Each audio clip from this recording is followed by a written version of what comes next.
Buen día, ¿me escuchan? Sí, doctor, lo escuchamos.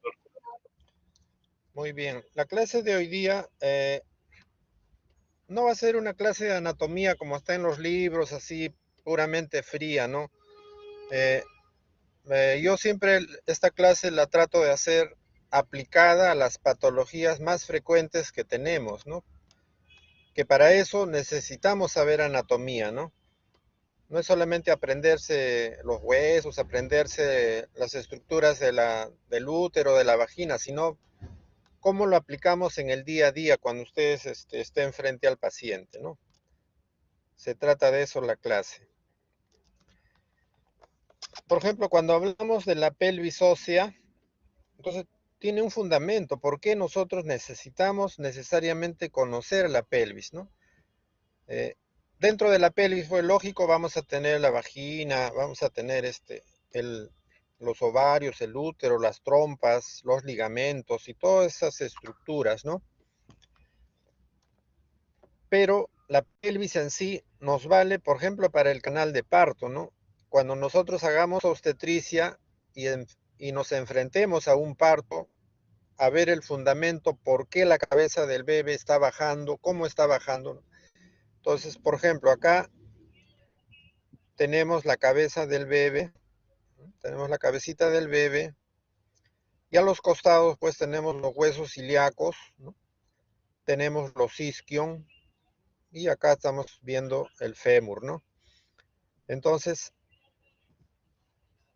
la naturaleza lo ha hecho de una forma que la cabeza del bebé, cómo se va moldeando y se va ubicando dentro de la pelvis y va bajando. Entonces nosotros tenemos que conocer estas estructuras, ¿no?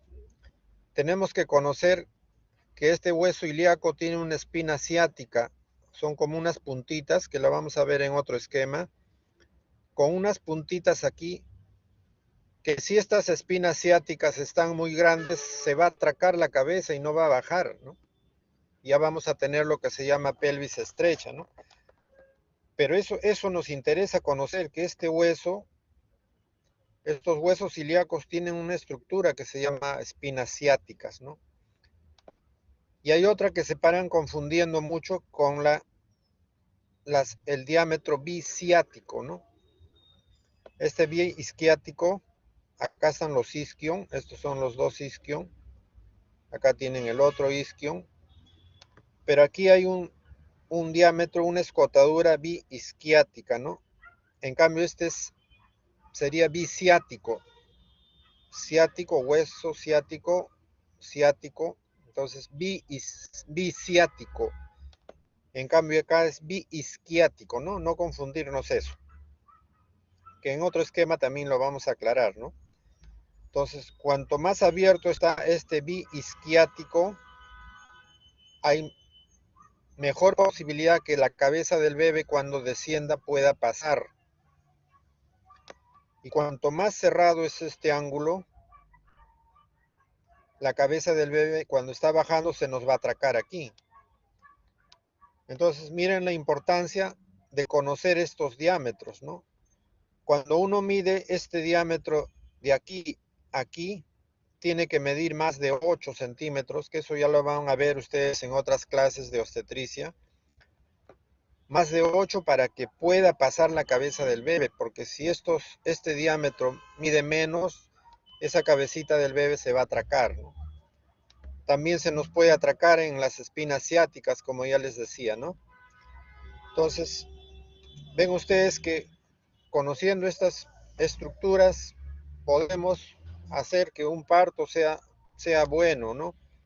Podemos predecir que ese parto va a ser bueno. Aquí en otro esquema vemos cómo la cabeza del bebé está bajando, ¿no? Está bajando. Aquí se quitó esto que estamos hablando, estos isquion se ha quitado de este esquema y acá ya lo vemos más claro, cómo la cabecita del bebé ya se metió, ¿no? Para que se orienten ustedes, esos son los huesos ilíacos, el isquion, acá va el fémur, aquí estaría la vagina, acá, aquí estaría la vagina. Entonces, este diámetro que les estaba hablando, el bi-isquiático, tiene que ser mayor de 8. ¿Para qué? Para que esta cabecita, que mide 9 generalmente, este diámetro biparietal pueda pasar, ¿no? Entonces, mira, qué importante es esta estructura ósea pélvica aquí, para que el parto no se nos vaya a complicar, ¿no? Ahora, cuando vemos en un esquema lateral, ¿no? Estamos viendo que este promontorio, ¿no? Que es la unión de la columna lumbar con el sacro, este promontorio con este pubis tiene que tener una medida también, porque si esta medida, este conjugado que se llama diagonal, que ya lo vamos a ir ya viendo también de una vez, este conjugado diagonal cuando es muy pequeño, lógico, la cabeza se va a atracar arriba y la cabeza, aunque intente bajar, no va a poder porque este diámetro es muy pequeño, ¿no? Entonces, tenemos la pelvis estrecha y la paciente va a acabar en cesárea, ¿no?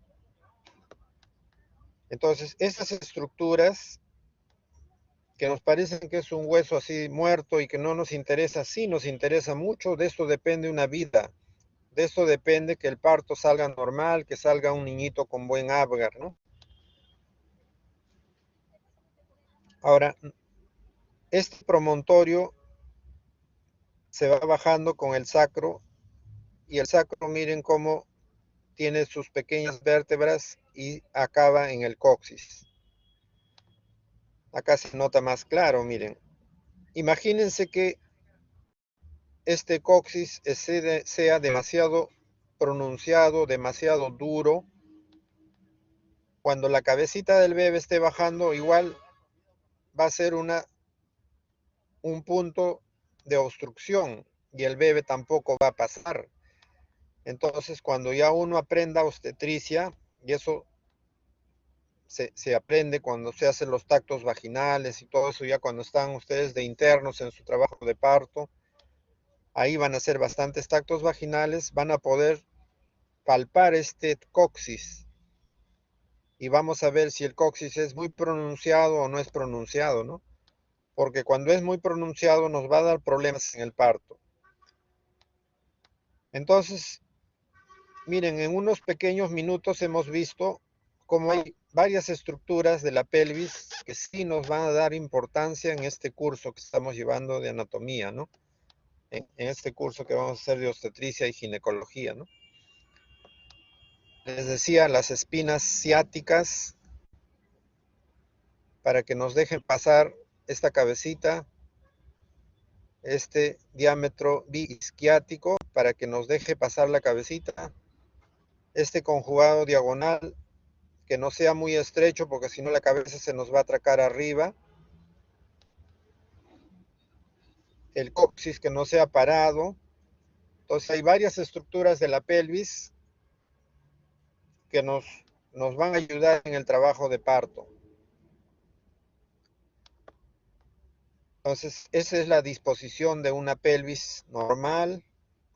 Estamos viendo sus estructuras y nos interesa mucho esto, ¿no? La espina ciática, miren, ¿dónde está ubicado? Acá está ubicado en el hueso ilíaco, ¿no? Acá hay una espina ciática, aquí hay otra espina ciática. Entonces la cabeza viene así y si es pronunciado se va a atracar. Si este promontorio es demasiado pronunciado, igual la cabeza cuando está bajando se va a atracar. Si el coxis es muy parado, se va a atracar la cabeza. Si este ángulo es demasiado cerrado, se va a atracar la cabeza, ¿no? Entonces, vemos que la pelvis es muy importante para el trabajo de parto. Entonces, acá hay un corte de otro esquema, ¿no? Les hablaba de ese famoso conjugado diagonal, ¿no? Conjugado diagonal, ¿no?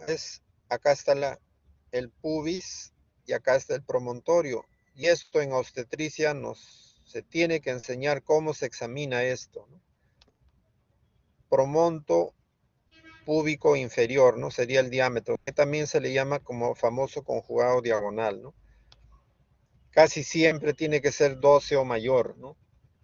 Porque si es menor, esa cabeza se va a atracar. Cuando la cabecita esté bajando así, se nos va a atracar, ¿no?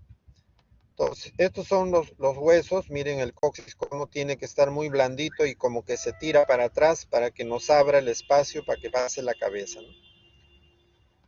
Estas son las partes más importantes de la pelvis en sí, que nos va a servir mucho en el trabajo de parto.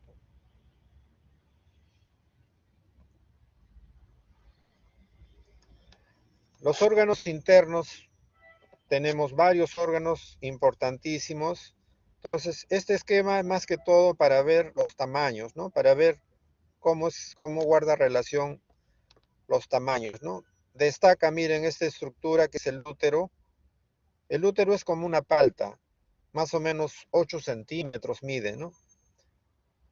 La vagina también tiene una longitud más o menos 7, 8 centímetros, ¿no? Y miren, las trompas son un poco más grandes, ¿no? Casi 10, 12 centímetros las trompas. En cambio, los ovarios miden 3 a 4 centímetros, ¿no? Acá estamos viendo, ¿no?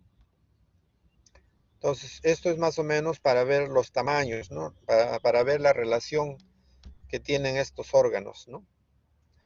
Cuando uno hace un tacto vaginal, pues si encuentra un útero medio grande que nos parece de 12 centímetros, entonces uno dice que raro, ¿no? Porque a mí me enseñaron que el útero medía 8 centímetros, pero este mide como 12, 13 centímetros, quiere decir que ya debe ser un tumor, ¿no?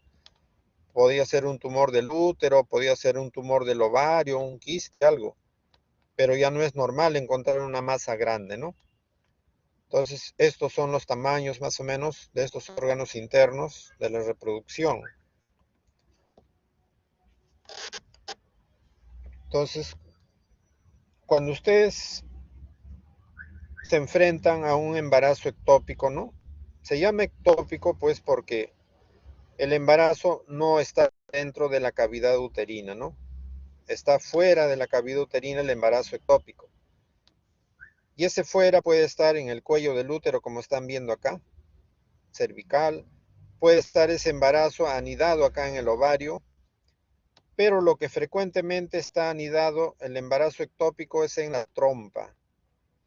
Y miren, cuando ustedes ven las porciones de la trompa, ¿dónde está la mayor ubicación? Acá en la ampolla, casi en la terminación, un poquito ya para llegar acá al infundíbulo o la fimbria, ¿no? Entonces, acá se asienta el embarazo ectópico, crece, crece, y como esta estructura de la trompa es muy delgada, ustedes están viendo, es la mitad de un dedo meñique, para que tengan idea. Medio centímetro mide este grosor, miren.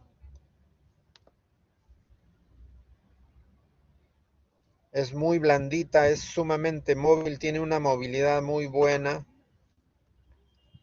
es muy vascularizada. Ya vamos a ver la irrigación como es de esta trompa de los ovarios. Pero miren, la estructura es muy lisa, muy rosadita, ¿no? Así es como se ve normalmente. Creo que acá hay otro esquema en vivo. Miren cómo se ve la trompa, muy rosadita, hasta que llega acá al infundíbulo, las fimbrias, miren, que son como unas manitos ahí, ¿no? ¿Para qué? Para que pueda entrar los ovocitos, ¿no? Esto que se ovuló, para que pueda entrar por acá. Y si se une con el espermatozoide, bueno, va a ocurrir la fecundación e irse hacia el útero, ¿no? Entonces, la trompa es así, ¿no? Tiene esas características la trompa. Entonces tiene sus porciones la trompa, ¿no? Esa tenemos que aprender, porque cuando ustedes entren a la operación, tienen que saber, ¿no? Preguntar, doctor, ¿en qué parte se rompió la trompa? Tienes que apuntar en la historia clínica. La trompa se rompió en la región de la ampolla, ahí estalló, etcétera. o la parte fimbrial está sangrando, o en el istmo ocurrió el embarazo ectópico, o casi en el coerno, o en la porción intersticial, ¿no? Entonces, miren, los porcentajes son muy bajos en otras ubicaciones. La mayor ubicación del embarazo ectópico se da en la ampolla, que es la zona más dilatable, si se quiere, una de las más vascularizadas. Por eso es que ahí se asienta también, ¿no? También puede haber en ovario bajísimo porcentaje y en un ectópico también en el cuello del útero menos todavía, porcentaje muy, muy bajo, ¿no? Entonces ya aprendimos la trompa, sus partes, su longitud, ya saben, 12 centímetros. Ese esquema también es muy bueno porque esa es una vista de atrás, ¿no? Acá tenemos el colon, ahí tenemos el útero, acá tenemos el útero, estamos viendo detrás, ¿ah? Esto sería adelante, por donde está la vejiga, ¿no? Acá estamos viendo para la parte de atrás, ¿no? Atrás estaría acá, abajo estaría el recto, el colon y eso. Y estamos viendo el útero, estamos viendo la trompa, estamos viendo el ovario. Y por delante de estas estructuras hay una estructura que se parece a la trompa, miren, que es el ligamento redondo. El ligamento redondo casi es muy similar el color, la longitud, el grosor, ¿no? La longitud es más larga, sí, pero el grosor es muy parecido. Incluso cuando se hace ligadura de trompa, muchas veces el ginecólogo comete el error. Si no ha visto bien, si no ve la blandura, si no ve las fimbrias y solamente ve esta porción del istmo de la ampolla, a veces jala esta parte de acá, liga y cree que ha ligado la trompa y le ha ligado el ligamento redondo y la paciente viene después de meses, doctor, estoy embarazada. Y lógico, se confundió y ligó el ligamento redondo, ¿no? Entonces, no hay que confundir esas estructuras que están muy cerca, pero siempre este está por detrás y este está por delante, ¿no?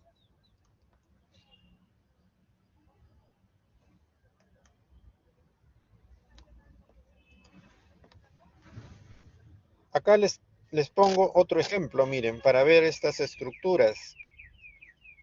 Cuando nosotros hacemos una histerectomía o hacemos una cesárea, y a veces tenemos complicaciones, miren. Cuando uno hace una cesárea, ¿no? El útero está grande, lógico, grande el útero, la vejiga está adelante, lógico, el recto está atrás y del útero sigue la vagina, ¿no? Ya se ubicaron. Entonces uno hace un corte acá en el segmento, ¿no? Cortas acá, ¿para qué? Para que por ahí pueda sacar la cabeza del bebito, ¿no? Entonces, esto es cuando uno hace una cesárea, ¿no? Pero a veces, miren, este corte que uno lo hace con bisturí y con pinza, a veces, o a veces también nos valemos de tijera. ¿Qué tal si se nos pasa la mano y nos vamos hasta acá? Si nos vamos hasta aquí, ¿qué cosa estamos agarrando? Al costado de esto, esta es casi la porción del istmo del útero, vamos a cortar, miren, o vamos a desgarrar las arterias uterinas. Y la arteria uterina es muy gruesa, es muy potente en su presión de sangre que tiene. Si cortamos esto, la sangre puede saltar hasta el techo, para que ustedes vean la fuerza que tiene. Entonces, tenemos que tener mucho cuidado porque esta arteria uterina, miren cómo va al costado del útero, ¿no? Justo les traigo este esquema y esta explicación para que ustedes se den cuenta la arteria uterina dónde va. Y después ya vienen las cervicouterinas que se van a la región del cervix, pero esta uterina y se va a anastomosar con esta otra que viene la arteria ovárica, ¿no? Acá estamos viendo el ovario y estamos viendo cómo se une la arteria ovárica con la arteria uterina, ¿no? Esto es lo que le da muy buena vascularización al útero, ¿no? Y cuando hacemos una histerectomía, ¿no? Cuando hacemos una histerectomía, lo que tenemos que hacer es sacar el útero. Entonces, y en la cesárea, también, ¿qué hacemos? Tenemos que, acá está la vejiga, y para poder cortar, mire, para poder cortar esto en la cesárea, tenemos que rechazar la vejiga. Y esto no está pues lógico, como ustedes ven acá con el esquema, todo bonito, separadito, ¿no? Todo esto está pegado acá. La vejiga está pegada acá al útero. Y si a veces uno no tiene el cuidado suficiente, uno puede cortar la vejiga y le haces un hueco a la vejiga. Puedes cortar más acá y le haces un hueco al uréter, mire. Porque el uréter está pasando justo pegadito. Acá está, lo tenemos un poco separado, ¿no? Por el esquema. Pero miren, el uréter está casi abrazándose con la arteria uterina. Entonces, si uno corta para sacar el útero, uno corta aquí demasiado, te puedes cortar el uréter. Te puedes cortar la arteria uterina sin darte cuenta, ¿no? Sin haberla ligado previamente. Puedes cortar la vejiga. Entonces, este esquema anatómico es muy bueno para ver las referencias que tenemos, ¿no? Por delante tenemos a la vejiga muy pegada, hacia los costados tenemos la arteria uterina, tenemos a los uréteres, ¿no? Para cada lado, ¿no? Y lo bueno es darse cuenta que cortaste, ¿no? Si lo cortaste, pues bueno, soluciones en ese mismo momento, ¿no? Cortaste acá, soluciones en ese mismo momento. Pero si lo cortaste y no te has dado cuenta, la orina va a empezar a salirse hacia la cavidad, va a ser una peritonitis química, una sepsis y el paciente se nos puede morir. Si le cortaste el uréter, lógico, le has cortado esto, la orina va a empezar a salir por acá, se va a rebalsar por todo, va a ser igual una peritonitis y el paciente se muere, es un problema de insuficiencia renal, se nos complica la vida, ¿no? Entonces, tenemos que conocer bien esta anatomía, ¿no? Y eso lo sufrimos a cada rato. Cuando hacemos histerectomías tenemos que sacar el útero desde aquí, cortar, ligar todas estas estructuras, tratando de no dañar vejiga, no dañar uréter, ligar adecuadamente esto para que no haya hemorragias. Siempre vamos a estar con esta tensión de dañar órganos importantes, ¿no? En histerectomías o en las cesáreas cuando las realizamos, ¿no?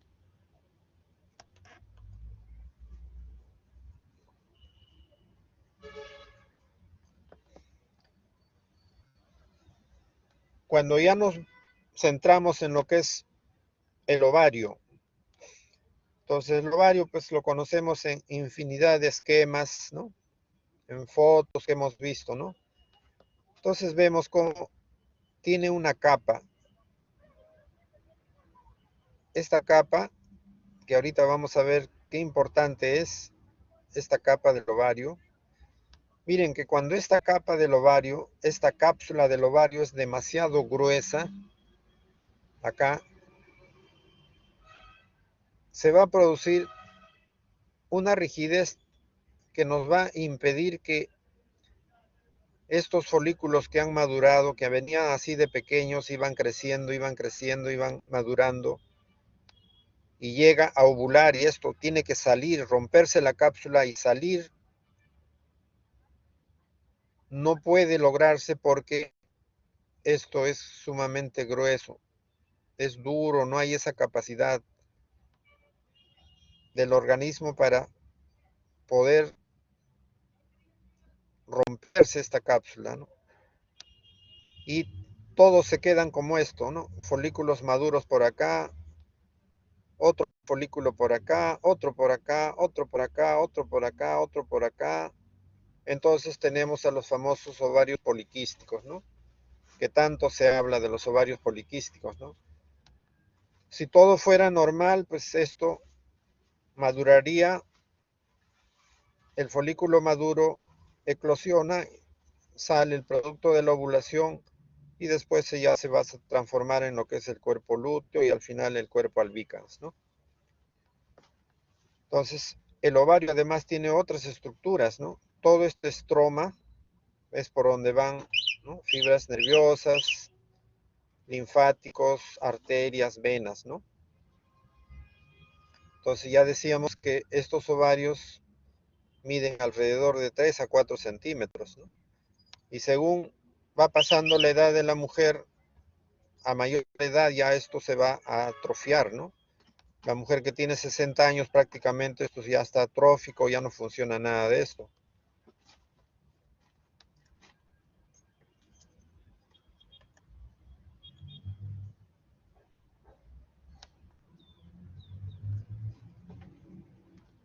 Entonces, cuando tenemos los tumores de ovario, ¿no?,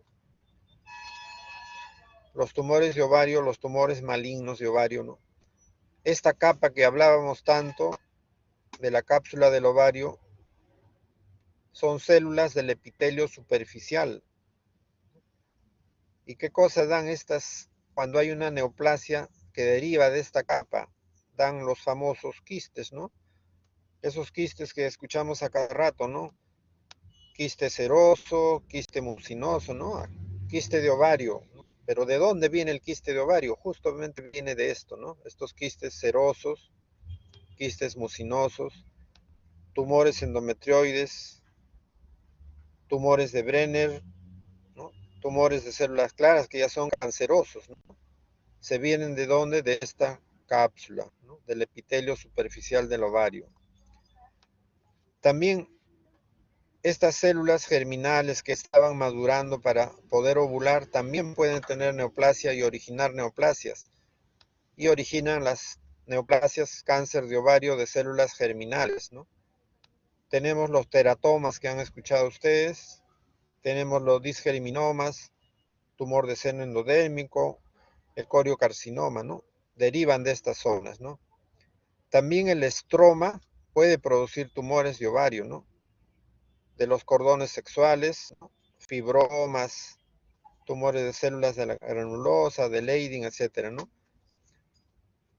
Y también hay otras partes donde un tumor que nace en otro órgano se puede venir al ovario, ¿no?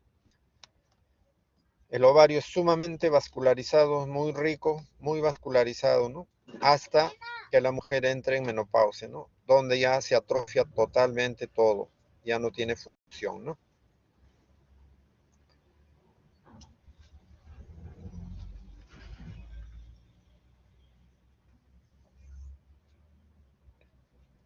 Entonces, cuando hablamos del útero, el útero pues es como una molleja, ¿no? Todos conocemos la molleja, es un tejido muscular, ¿no? Es un tejido muscular eh, muy grueso, ¿no? Esto, cuando está embarazada la gestante, lógico, se va a hipertrofiar y se va a elongar tanto, pero no se rompe, ¿no? Que es un tejido que se ha ido preparando los 9 meses para poder soportar y no pierde su capacidad de contracción porque se va a contraer cuando está el embarazo, ¿no? Entonces, pero aquí estamos viendo cómo sus diversas estructuras han sido tomadas por estos miomas, ¿no? Estos tumores uterinos que son tumores benignos, ¿no?, que miren, tiene un pedículo y el tumor, este mioma se llama subseroso pediculado, ¿no? Está saliendo. Aquí tenemos otros que está dentro del tejido muscular, pero como que se está saliendo, ¿no? Está haciendo ya unas irregularidades en el útero, ¿no? Los miomas subserosos, ¿no? Hay otros miomas que están dentro del muro, o sea, dentro del músculo, no salen ni entran. Son los famosos intramurales, ¿no? Y hay otros que están metiéndose a la cavidad endometrial, miren, están para adentro, son los que pueden estar saliendo un poco, submucosos, o saliendo ya, o haberse puesto definitivo ya dentro de la cavidad endometrial, ¿no? Acá tenemos otro intramural, ¿no? También puede salirse del útero y ya ponerse dentro de los ligamentos del útero que vamos a ver en un momento, ¿no? Incluso otros tienen un pedículo tan grueso que ya la contracción del útero ha hecho que los vaya abortando, botando, miren. Acá como está todo su pedículo, ya el tumor se salió, ¿no? Entonces, el útero mide, ¿cuántos dicho? 6, 8 centímetros es lo que mide el útero. Pero imagínense, con estos miomas no va a medir 6 o 8, ¿no? Va a medir 10, 12, 14, 20, 30 centímetros, ¿no? Entonces, cuando uno examine y vea un útero que tiene irregularidades, que está deforme, que está grande, entonces uno puede pensar tranquilamente que es un tumor que ya tiene otras cosas y pueden ser estos miomas, ¿no?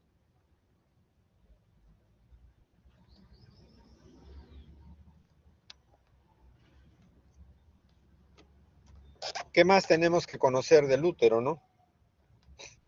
Del útero tenemos que conocer una parte interna muy importante que es el endometrio, ¿no?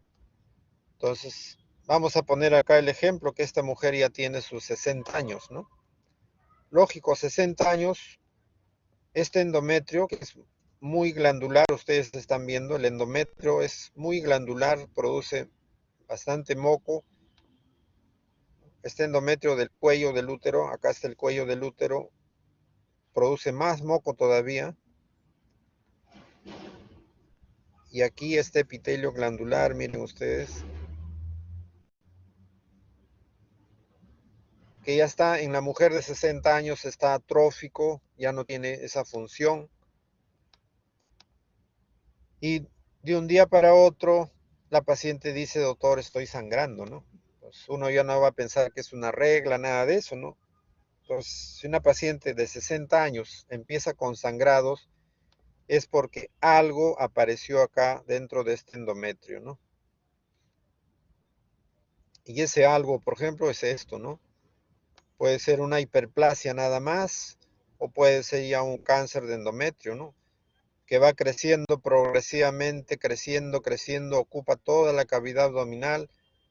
Y llega un momento donde ya el útero incluso se empieza a hinchar ya el útero, porque esto crece cada vez más, y el útero ya va a medir 10 centímetros.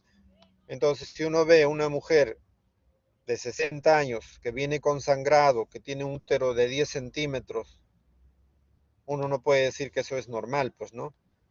Algo está pasando, ¿no? Entonces ya se tiene que empezar a investigar ya, ¿no?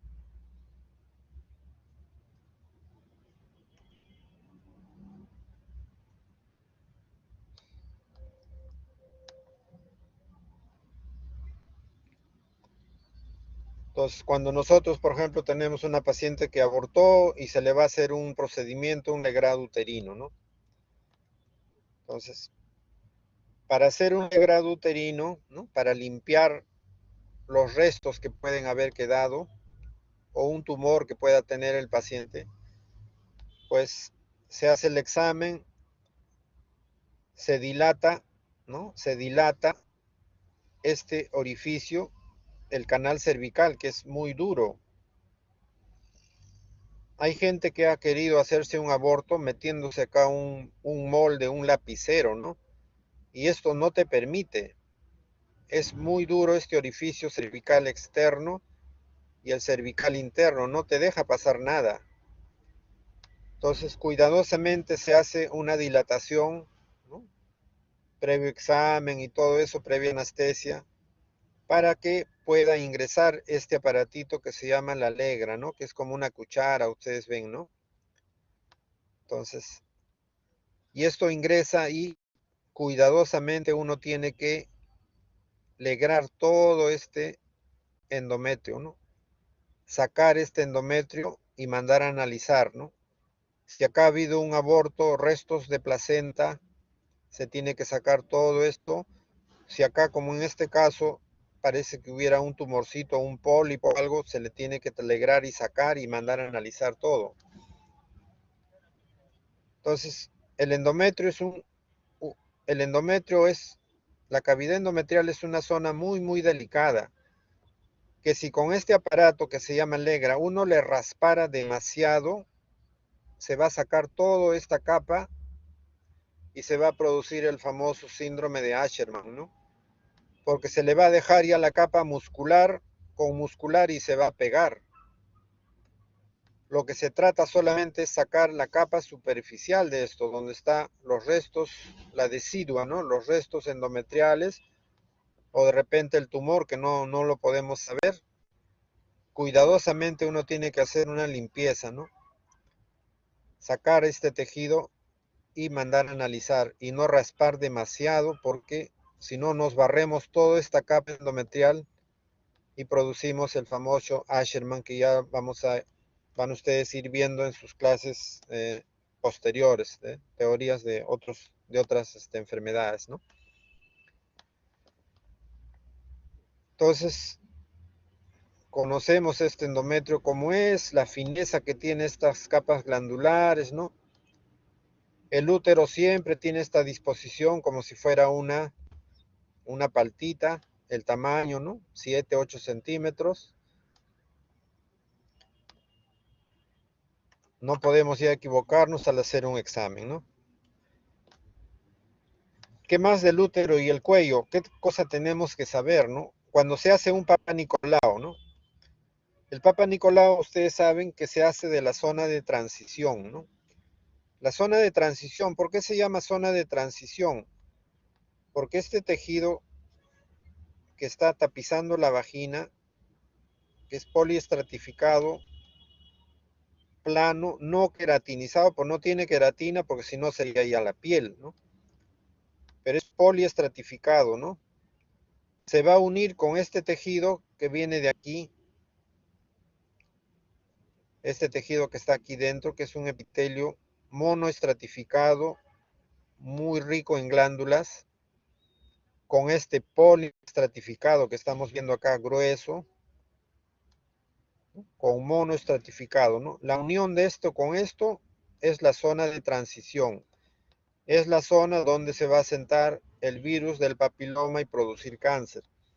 Entonces, cuando se hace un Papa Nicolau, nos interesa muchísimo a nosotros sacar esta zona, ¿no? Raspar esta zona para poder sacar signos de que puede haber acá virus y, lógico, asiento del cáncer, ¿no? Esta es la zona de transición, ¿no? Que más o menos coincide con el orificio cervical externo, ¿no? El orificio cervical interno está aquí y coincide con el istmo del útero, ¿no? Que es esta zona, ¿no? Que es la unión del cuerpo del útero con el cuello del útero, ¿no?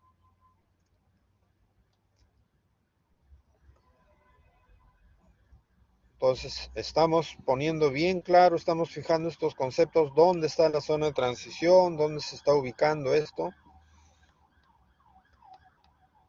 Esta zona de transición, cuando ya tenemos el lado positivo, hacemos una colposcopía a veces y ya tenemos que hacer un cono, ¿no? Cono es sacar, miren, como ustedes están viendo acá un conito. Se pone anestesia local, se corta aquí y se saca esta porción del cuello del útero. Este es el cuello del útero, que es esto. Este es el cuello del útero que está en otra posición. Hemos cortado el cuello del útero. Acá es el orificio cervical externo. Y acá hemos sacado el cono, miren. Lógico, esto se cauteriza para que no sangre y la paciente se va a su casa, ¿no? Y esto se manda a analizar. ¿Por qué? Porque el epitelio, la zona de transición justo está en esta zona, aquí o un poco dentro, y el patólogo va a revisar si esto tiene cáncer y hasta dónde está extendido el cáncer en esta zona, ¿no? Entonces, para eso también necesitamos conocer dónde se hace el cono, dónde está ubicado, dónde se ubica el cáncer en sus estadios iniciales, ¿no? Por supuesto que el cáncer cuando avanza, pues lógico, se va a extender hacia otras zonas, como vamos a ver en el siguiente esquema. Y esos otros órganos, ¿qué son? Son los ligamentos, ¿no? Porque el útero no está flotando en la pelvis, ¿no? El útero está adyacente a unos órganos, a un órgano que se llama los parametrios, ¿no? Y este parametrio está compuesto por los ligamentos anchos, ¿no? Ligamento ancho, creo que en el otro esquema está más claro. Acá está, miren. El ligamento ancho. Se le dice ancho, que son como alas, miren. Que sale del útero y se va a dónde? Se va al hueso. Acá está el hueso ya. Entonces se va al, entonces el útero no está flotando, pues. El útero está fijo a estos ligamentos, ¿no? Hay otro ligamento acá. Miren este ligamento útero-sacro. El sacro está acá atrás, acá está el recto para que se ubiquen. El recto está acá, la vejiga estaría adelante. Entonces hay un ligamento útero-sacro, el ligamento ancho y el ligamento redondo no lo vemos porque está adelante, ¿no? Antes en un esquema habíamos dicho que teníamos el ovario, teníamos la trompita y había un ligamento que se parecía a la trompa que estaba adelante, ¿no? Que no lo vemos en este esquema porque está adelante, que es el ligamento redondo, ¿no? ¿Por qué es importante conocer estos órganos? Porque miren, tenemos la vagina, tenemos el cuello del útero, ¿no? Y cuando, por ejemplo, tenemos un cáncer de cuello del útero, el cáncer de cuello del útero se disemina vía linfática. Y por la vía linfática se va a ir ¿a dónde? Al parametrio.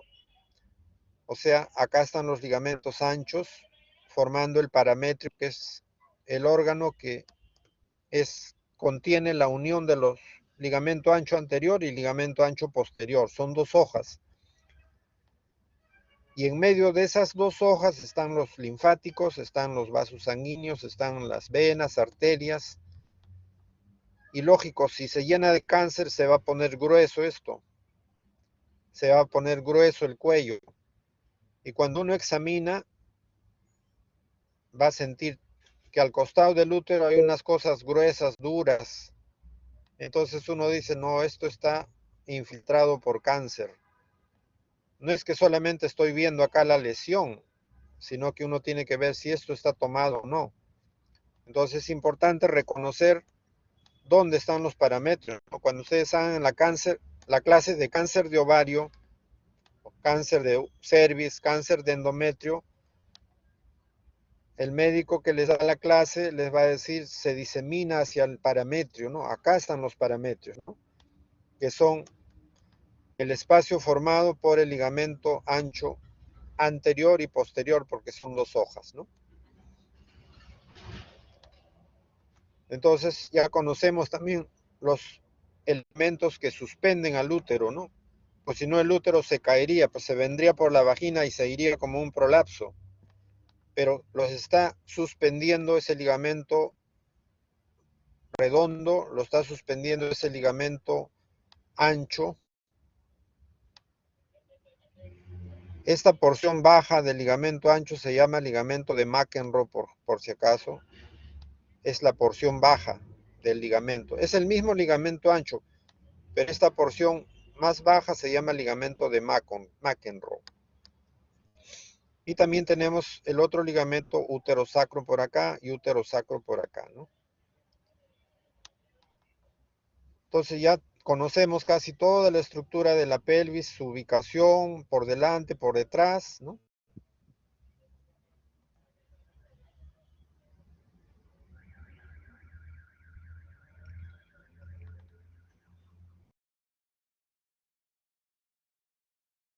Colapsado el útero, miren cómo la ubicación del útero estaba acá arriba. Teníamos la sínfisis del pubis, por detrás tenemos la vejiga, detrás tenemos el útero y detrás tenemos la ampolla rectal, ¿no? Entonces, ¿cómo ese útero que estaba ubicado acá? Porque sus ligamentos pues se han relajado totalmente y todo se empezó a caer, miren, ¿no? Hay un prolapso del útero, ¿no? Entonces, hay unas estructuras todavía que aquí están, ¿no? Que ahorita la vamos a ver, que es como una canasta que impide que todo esto se nos venga abajo, ¿no? Entonces, esta canasta es esto.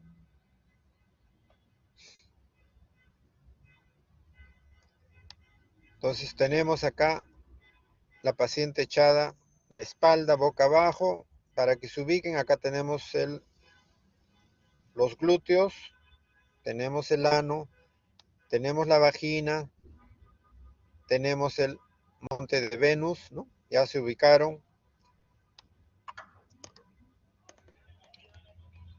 Para que se ubiquen mejor y puedan fijar estos conceptos, miren. Ustedes han escuchado que cuando uno hace el parto, cuando atiende el parto, dicen, vamos a hacerle una episiotomía, ¿no? Le vamos a cortar, dice. ¿Qué cosa cortan? Miren, acá está la vagina, se corta, mire, la vagina, esta parte, una media lateral, se corta este músculo que está rodeando, mira. Hay un músculo que está rodeando la vagina, músculo bulbo cavernoso, ¿no? Se corta este músculo, miren.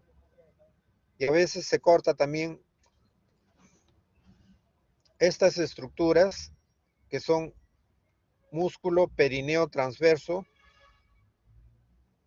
¿no? Entonces se corta el bulbo cavernoso que estamos viéndolo acá, el perineo transverso y lógico la mucosa vaginal se corta así. Esto se corta para hacer una episiotomía media lateral, ¿no?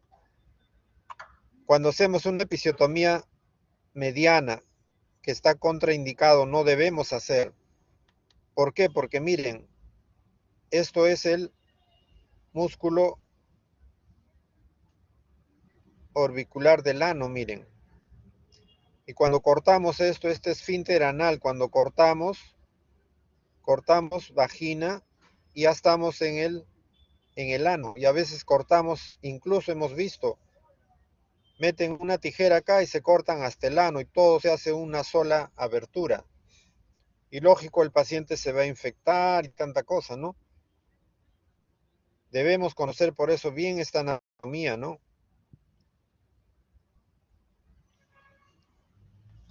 Entonces, hay otros músculos ya más secundarios pegados hacia el hueso, como son los isquiocavernosos, los músculos elevadores del ano, ¿no? Estos músculos elevadores del ano que van alrededor del ano. ¿Por qué se llaman elevador del ano? Porque justo eleva el ano, ¿no? Uno dice, a ver, cierre la vagina, le dice al paciente, o cierre el ano. Lo que uno hace al cerrar el ano, a contraer el ano, es justamente elevar esto. Se eleva esto y se contrae esto, ¿no? Entonces, miren, todas esas estructuras es como una red, como una malla, para que todo esto nos dé una consistencia adecuada y no se nos venga todos los órganos internos con un prolapso, una distopia genital, ¿no? Como estamos viendo en el esquema, ¿no? Todo esto ya se ha rendido y lógico, esto se vino abajo, ¿no?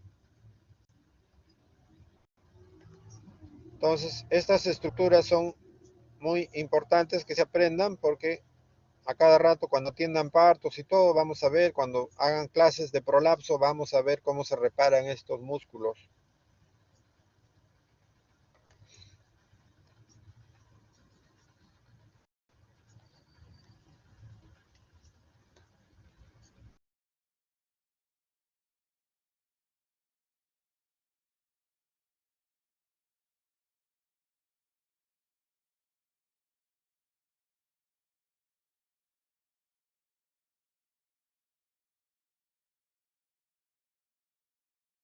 Miren, era como una alfombra gruesa y su vagina ahora tiene una capita delgadita como si fuera un papelito.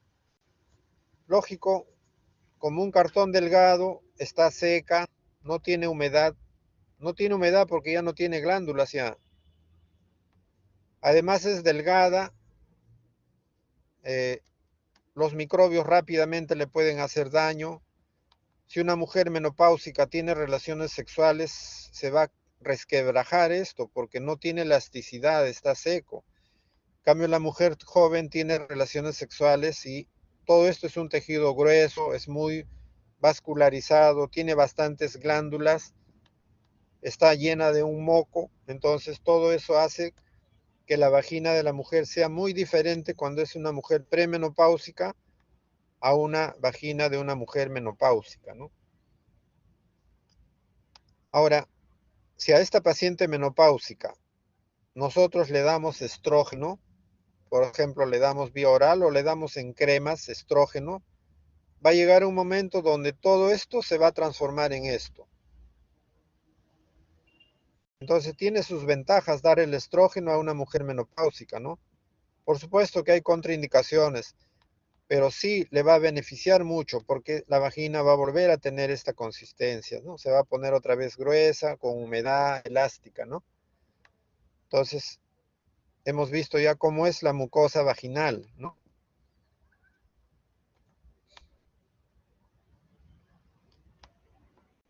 Ahora, fuera ya de estos órganos internos que hemos visto, tenemos ya los órganos externos, ¿no?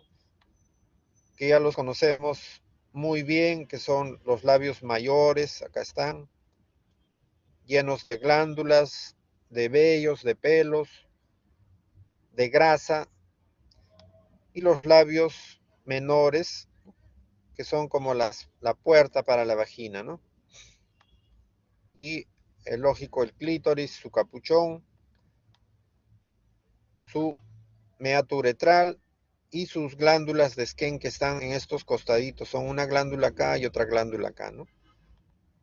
Y otra glándula acá que se llama la glándula de Bartolino, que no la hemos visto en este esquema, y otra glándula de Bartolino que está acá, pero inflamada, ¿no?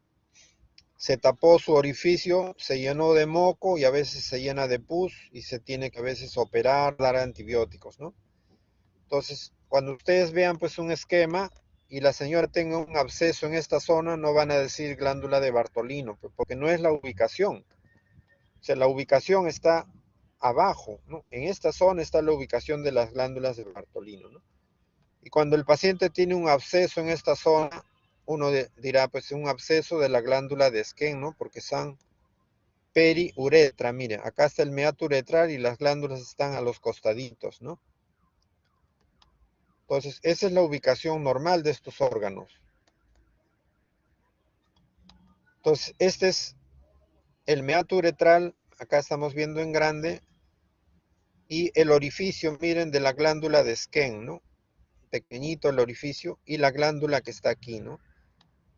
Cuando hay un periodo de excitación en la mujer en las relaciones sexuales, esta glándula también elimina un abundante moco, pero también es causa de infección, ¿no?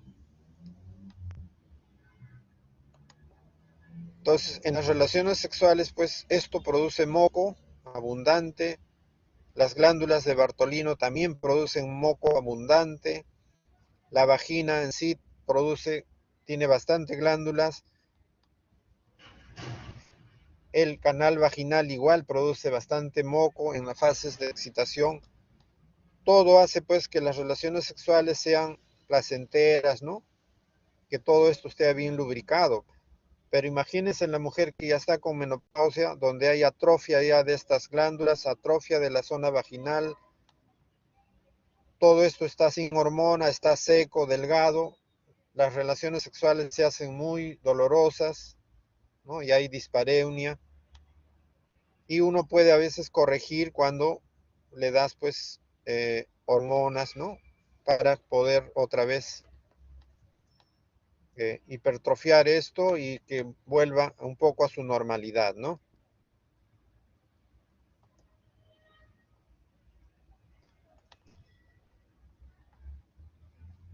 En cuanto a la vascularización, ¿no? En cuanto a la vascularización, tenemos pues la aorta y las arterias ilíacas, ¿no?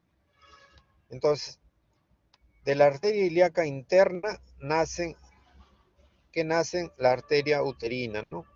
Ya habíamos hablado, ¿no? Y también las cérvico-vaginales, ¿no? Arteria vaginal, ¿no?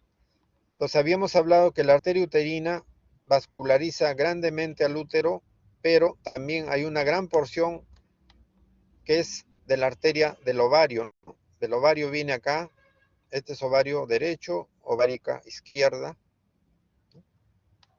Estos vienen y irrigan ovario y útero, y el útero también es irrigado por la arteria uterina, lógico, ¿no? Esta anastomosis hace que el útero sea muy, muy vascularizado. Cualquier corte en el útero es muy, muy sangrante, ¿no? Está muy vascularizado, ¿no? Entonces, esto tienen que grabarse porque son estructuras vasculares muy, muy importantes, ¿no? De dónde nace la arteria uterina, acá está, arterias ilíacas internas, de dónde nacen las arterias ováricas, de la aorta descendente, ¿no? Estamos viendo muy claro aquí. A diferencia de la parte venosa. Entonces, la parte venosa, miren ustedes, cuando ya la sangre va a regresar, la parte derecha, la arteria, ¿no? Miren, la vena ovárica derecha, ¿a dónde va? Hacia la cava inferior. En cambio, la vena ovárica izquierda, ¿hacia dónde va? Hacia la arteria, a la vena renal, perdón, ¿no? Entonces, es diferente a las arterias, ¿no? Y las ováricas, pues se van acá, ¿no? Igual a las venas ilíacas, ¿no? Entonces, venas ilíacas, en cambio la diferencia está en las arterias, ¿no? Esta arteria se va hacia la cava y esta arteria se va hacia la renal, ¿no?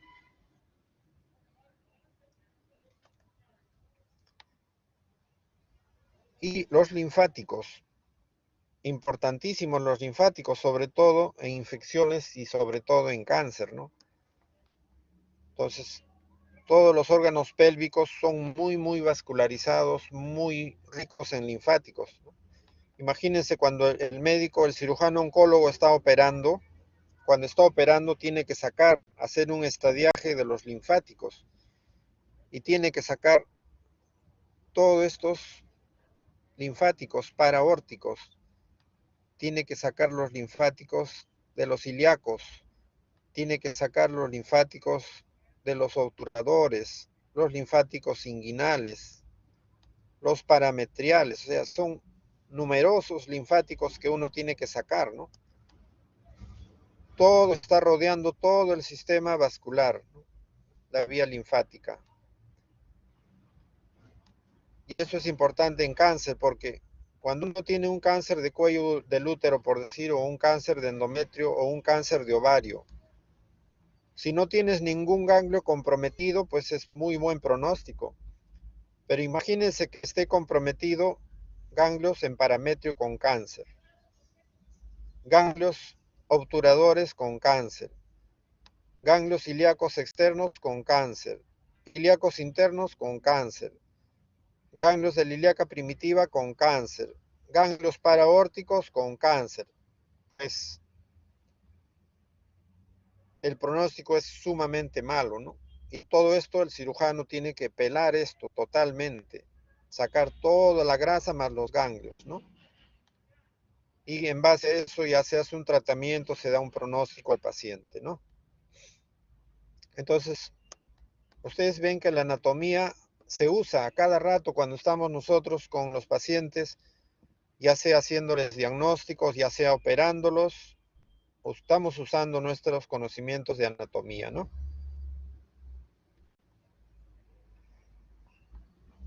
Gracias, chicos.